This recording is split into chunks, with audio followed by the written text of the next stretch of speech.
a conversar de eso precisamente a partir de ahora con Cristian Farías. Él es periodista, abogado y editor en el Harvard Law School. Cristian, muchísimas gracias por este contacto. Muy buenos días. Un placer estar con ustedes. Bueno, la primera pregunta, ¿cómo estás viendo lo que ha ocurrido en Estados Unidos y cuál es la legalidad que buscará primero internamente arguir el presidente Donald Trump frente a los críticos que señalan que una intervención de estas características debió haber tenido la anuencia del Congreso norteamericano? Claro, efectivamente, lo primero es lo primero. Desde un punto de vista del derecho federal doméstico, constitucional y también el derecho internacional, este actuar del presidente Trump es ilegal, es inconstitucional, no hay precedente al respecto. Hay ciertos parámetros o tal vez paralelos con operaciones en el pasado que han ocurrido que quizás sean usados como precedentes, pero algo así como lo que estamos viendo y también con la declaración del presidente ayer de que tiene las intenciones de básicamente estar a cargo del país hasta que las cosas vuelvan a la normalidad, sin la aprobación del Congreso, todo eso realmente es descabelladamente ilegal. Bueno, y también existe la pregunta, ¿qué va a hacer el Congreso? Porque, bueno, el haber tomado la acción que tomó con la captura del presidente Maduro es una cosa, ese ataque es una cosa, pero eso de seguir con una ocupación similar a lo que ocurrió en Irak, eso definitivamente requiere de la aprobación del Congreso, requiere fondos que no han sido aprobados y la pregunta, la gran disyuntiva, porque recuerden que cuando ocurrió lo que ocurrió hace décadas con Irak, sí hubo aprobación del Congreso, aunque eso fue igual muy controversial en ese momento, y bueno, en estos momentos no existe esa voluntad política, por lo visto, por los republicanos. Hay demócratas que ya han dicho que están opuestos a todo esto. Hay algunos incluso que han dicho que esto es suficiente como para una acusación constitucional, un impeachment, como le llaman acá, pero no ha llegado hasta esa masa crítica de parlamentarios que digan no, todo esto es ilegal y que el Congreso tiene que irrumpir básicamente para decirle al presidente que no existe esa voluntad y bueno, hay muchas cosas que están inconclusas por ahora y está por verse hasta qué punto el Congreso va a detener todo esto. Cristian, te habla Isel Guerra aquí. Bueno, hemos estado hablando del Congreso, ¿no? Por cierto, y si existen los respaldos o no. El Congreso hasta este momento no se vio involucrado en la decisión que ha adoptado el presidente de Estados Unidos, pero la comunidad internacional, y lo pienso básicamente en organismos como Naciones Unidas, ¿puede hacer algo en este caso, teniendo en cuenta que ya Nicolás Maduro fue sacado de Venezuela? Tú planteabas allí, por cierto, lo que vamos a ver en los próximos días y en las próximas semanas, ¿no? Este periodo de transición y cómo Estados Unidos se va a ver involucrado, al menos hasta la que conocemos en este momento, en esa situación. Pero más allá de las condenas que hemos escuchado algunas naciones, ¿se puede hacer algo más efectivamente en este caso? Bueno, lamentablemente Estados Unidos por mucho tiempo ha tomado la posición de que pueden tomar acciones en contra de otros países y bueno, traer a otros expresidentes o presidentes a la justicia. Está el expresidente de Honduras, Juan Orlando Hernández, que también, de hecho, en base de cargos muy parecidos a los que recibió el presidente Maduro, de narcotráfico, de tráfico de armas, etcétera.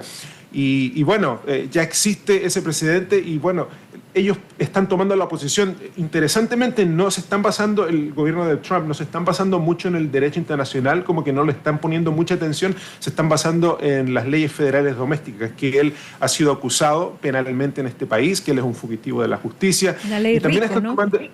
Están tomando la posición de que él no es el presidente legítimo de Venezuela y al no ser el presidente legítimo de Venezuela es como que él no es un jefe de Estado, sino que es una persona común y corriente, y al ser una persona común y corriente él no tiene inmunidad absoluta en base a las leyes y él puede ser traído a la justicia, porque si el gobierno, claro, si él fuera un jefe legítimo, ellos sí tienen inmunidad penal. Un país no puede llegar y arrestar a otro jefe de Estado cuando le dé la gana. Y al sentar este precedente, claro, China podría decir lo mismo de cualquier otro jefe de Estado, Taiwán o qué sé yo, y arrestar a otro jefe de Estado que ellos digan, bueno, nosotros no pensamos que él sea la persona que ha sido elegida legítimamente y podemos arrestarlo. Bueno, entonces existe esa pregunta legal, y cuando Maduro sea traído a la justicia, se le van a presentar los cargos muy pronto aquí en tribunales.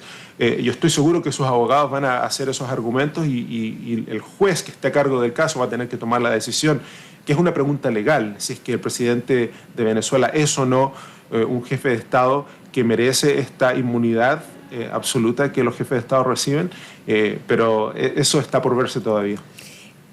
Pensando en ese proceso, Cristian, ¿cuánto tiempo podría tomar un proceso contra Nicolás Maduro, considerando además que va a tener cada acción una consecuencia política?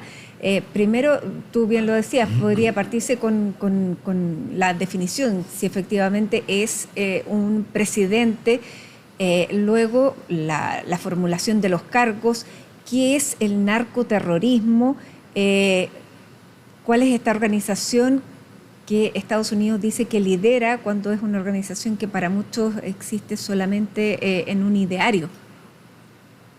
Exactamente. Hay muchas cosas que son sin precedente en estos cargos, incluyendo lo que tú te refieres o lo que aludías, que él es el líder del cartel de los soles, que no es un cartel como otros carteles narcoterroristas. Y bueno, son preguntas legales, son preguntas que van a salir a la luz con hechos, y el derecho se le tiene que aplicar a esos hechos. Y yo pienso que eso se va a ver, acá por lo menos, cuando se trata de un caso como que de paso, estos cargos fueron presentados durante la primera administración de Trump, hacia el final de la primera administración de Trump, el año 2020, y desde entonces este cargo ha estado pendiente en tribunales, y lo que se vio ayer es que se presentaron cargos nuevos, en inglés se le llama un superseding indictment, que básicamente esta presentación de cargos en papel básicamente fue reanimada, se volvió a escribir con más hechos, con más detalle. Y bueno, lo que presentan ahí los fiscales de Nueva York es que, en efectivo, que Maduro es el líder de esta red de narcotraficantes que incluye a diferentes niveles de gobierno. Son muy específicos y se parece, como ya dije antes, a los cargos que se presentaron contra el expresidente de Honduras. Así que por ese lado existe el precedente de que ya ex jefes de Estado sí, claro, ex jefes de Estado ya han sido presentados ante la justicia acá. Los juicios se demoran mucho, son muy complicados porque existe el debido proceso.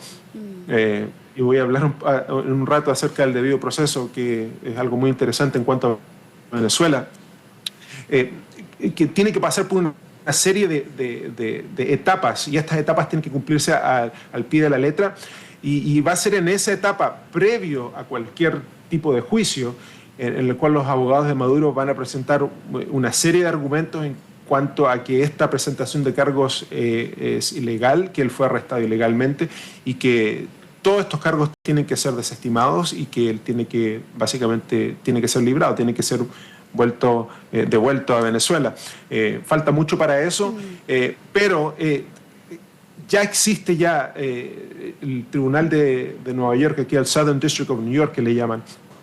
Ya está muy habilitado para esta clase de casos. Ellos ya jueces ahí han llevado a cabo casos que tienen que ver con narcoterrorismo, con altos líderes de la mafia, con políticos corruptos. En cierto modo es el sitio perfecto para esta clase de persecución política. ¿Y qué podemos decir de la independencia de ese tribunal, Cristian? Es muy independiente. El juez que ha sido asignado al caso, Alvin Hellerstein, es un juez que fue designado por el expresidente Clinton hace varios años, tiene casi 3 décadas de experiencia. Yo pienso que va a hacer todo muy al pie de la letra. Y bueno, y es un distrito federal muy independiente. Ayer vimos que de hecho, Trump entonces tú dirías que sí da garantías desde esa perspectiva. Sí, da garantía de esa perspectiva. Los abogados son muy, muy buenos. Aunque Trump ayer dijo algo que me llamó mucho la atención, dijo que una vez que se le presenten los cargos a Maduro, Se va a ver si es que el caso se queda en Nueva York o quizás se transfiera para Miami o para la Florida. Y bueno, eso está por verse. Existen... dime. Sí, y respecto de los otros acusados, entre ellos está Diosdado Cabello, quien por lo demás no está bajo la figura, ¿no?, de Estados Unidos. Él sigue en Venezuela, se entiende, ¿no?, hasta este momento. ¿Cómo va el juicio en ese caso? ¿Solo se imputaría a Cilia Flores y Nicolás Maduro? Porque dentro de estas figuras de imputados también está uno de los hijos de Nicolás Maduro. Exactamente, y hay otros que, según este documento, dice que son fugitivos de la justicia, que no han sido capturados hasta ahora. Y claro, empezaron generalmente ellos arrestan a los que están más abajo en la cadena y después van hacia arriba, empiezan a conseguir a los que cooperan en contra de los que están, que son los líderes de toda esta cadena. Y aquí empezaron al revés.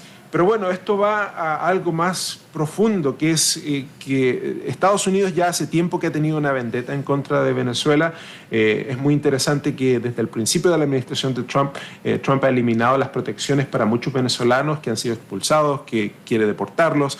En marzo de este año vimos como Trump invocó una ley que se llama la Ley de Enemigos Extranjeros, en el cual le permite al gobierno a expulsar sin debido proceso a personas de otros países que han sido enemigos declarados de Estados Unidos cuando existe una guerra. Acá no existe una guerra, acá no existe una invasión, acá no existe autodefensa, pero Trump invocó ese derecho y muchos jueces han desestimado ese uso de esa ley.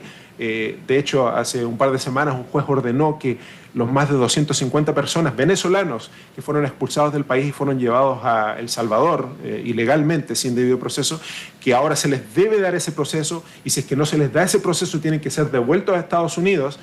Bueno, Trump ha perdido en tribunales en cuanto a estos precedentes. Trump ha querido irse a guerra con Venezuela ya hace mucho tiempo, y al existir ya este combate, por así decirlo, donde él existe como, por lo menos externamente, la impresión de una guerra, él piensa que eso le va a dar más fuerza a esos argumentos de que estamos en conflicto con otro país, aunque no ha habido una declaración de guerra por parte del Congreso. Entonces hay muchas disyuntivas que no han sido contestadas, y como tú dices, Diosdado Cabello todavía sigue, entre comillas, fugitivo de la justicia, pero claro, son casos pendientes que uno espera que, si es que realmente estos cargos son legítimos, que el gobierno realmente ponga esa fuerza en contra de esas personas también y que también los capturen. Pero yo pienso que las intenciones de Trump, como él ya lo ha dicho, van más allá. Él quiere, por un lado, deportar a un montón de venezolanos, que no los quiere acá, y también irse en contra de Maduro y controlar el petróleo del país, o sea, los recursos naturales, que eso también es algo muy controvertido, que también requiere de la intervención del gobierno, y al no haber ocurrido, bueno, está por verse cómo van a responder las ramas políticas de este país, pero por ahora el gobierno, el Congreso no ha querido tomar cartas en el asunto. ¿Cómo ves la presión que pudiera ejercer la ONU o la OEA en un caso como este? Bueno, yo no soy un experto en derecho internacional, pero como yo les he dicho, Trump ha sido muy circunspecto, su gobierno ha sido muy cauteloso en cuanto a invocar el derecho internacional, porque a todas vistas está violando el derecho internacional. Ayer vimos cómo usaban el término law enforcement operations, que ellos simplemente están llevando a cabo una operación que tiene que ver con el derecho doméstico, que quieren traer a alguien que es prófugo de la justicia a tribunales porque está en violación del derecho penal del país en cuanto al narcoterrorismo, que eso también es un concepto legal que tiene que ser determinado por tribunales. En cuanto a qué cartas pueden tomar en el asunto, yo me imagino que también puede haber muchas reuniones, muchos consejos, pueden tomar un voto, condenar lo que ha hecho Estados Unidos, pero en cuanto a intervenir en el proceso doméstico, legal, penal de este país, es muy improbable, no creo que ellos tengan la capacidad de hacerlo. Pero tú decías algo bien interesante antes de conversar de eso, que era la eventualidad de un posible cambio de tribunal, volviendo ya a la parte netamente legal. Sí, exactamente. O sea, puede que cambie que se vaya del Tribunal Federal de Nueva York al Tribunal Federal de la Florida, pero al ser un tribunal federal, las leyes son las mismas. El derecho federal se aplica en todo el país. La única diferencia es que si es que cambian del juez Alvin Hellerstein, que está aquí en Nueva York, a un juez en Miami, bueno, en Miami igual, acá hay jueces de diferentes partidas que han sido designados por presidentes tanto republicanos como demócratas. Es posible que el caso lo reciba un juez que sea más afines al Partido Republicano, pero si es que eso ocurre, también existe la realidad de que cualquier decisión puede ser apelada, la decisión puede también llegar a la Corte Suprema, y es muy interesante que en casos que tienen que ver con la declaración de guerra, cuando no hay guerra, por ejemplo, en el caso de la invocación de esta ley que dije hace unos momentos, de la ley en contra de los enemigos extranjeros que le llaman, The Alien Enemies Act, que es el nombre en inglés, la Corte Suprema ya se ha manifestado al respecto del uso de esa ley. Y cuando el caso de estos hombres venezolanos estaban siendo llevados a Venezuela en la madrugada, sin que nadie supiera, estaban siendo básicamente raptados de sus casas para ser deportados, muchos abogados de derechos humanos corrieron a los tribunales y llegó a la Corte Suprema, y la Corte Suprema dijo no, el presidente no puede llegar y sin debido proceso sacar a estos venezolanos de sus casas y deportarlos sin darles un proceso. Entonces, por lo menos desde ese punto de vista, cuando se trata de actos que no tienen precedente en este país, aunque la Corte Suprema es muy conservadora, ya ha votado en contra del presidente Trump en estos aspectos. Y quién sabe, yo pienso que es posible que al ver tanta ilegalidad, hasta esos jueces que son muy conservadores republicanos, ellos digan no, el presidente no puede llegar y hacer esto sin apegarse al derecho. Claro, de esa Corte Suprema, 3 jueces han sido designados por Donald Trump, de los 6 conservadores dentro del grupo de 9, ¿no?, que tiene estos magistrados en la máximo tribunal que tiene Estados Unidos. Cristian, respecto de lo que deberíamos ver en las próximas jornadas, ¿hay alguna razón por la que Nueva York sea el escenario donde se va a llevar a cabo este proceso judicial en contra de Nicolás Maduro? Yo pienso que hay que ver muy bien, bueno, lo primero que se va a ver va a ser la presentación de cargos en Nueva York, y como ya dije, Nueva York es por así decirlo, una meca en cuanto a este tipo de casos. Muchos casos que son de muy alta envergadura, que tienen que ver con casos incluso que tienen que ver con personas que han sido que le han dado cadena perpetua, incluso hasta la pena de muerte, casos terroristas, todos los casos que tienen que ver con el 11 de septiembre del 2001. Ya ha habido muchos casos, muchos políticos corruptos que han sido también enjuiciados aquí en este distrito. Se le llama, en inglés es el Southern District of New York, pero muchos le dicen el Sovereign, el distrito soberano de Nueva York, porque es un distrito muy independiente. Los mejores abogados de las mejores universidades van a trabajar allí. Los jueces son muy, muy serios todos, y debido a esa reputación que tiene este distrito, las cosas van a ser hechas al pie de la letra. Y bueno, hay que ver cómo va a llevarse a cabo este caso, pero yo no creo que sea algo que no se lleve a cabo como deben ser las cosas. Obviamente va a estar lleno ese lugar. Yo ya he cubierto casos que tienen mucha envergadura política o mediática, y bueno, yo pienso que va a ser igual, con la excepción que ahora va a estar toda la prensa internacional también va a descender acá a este distrito.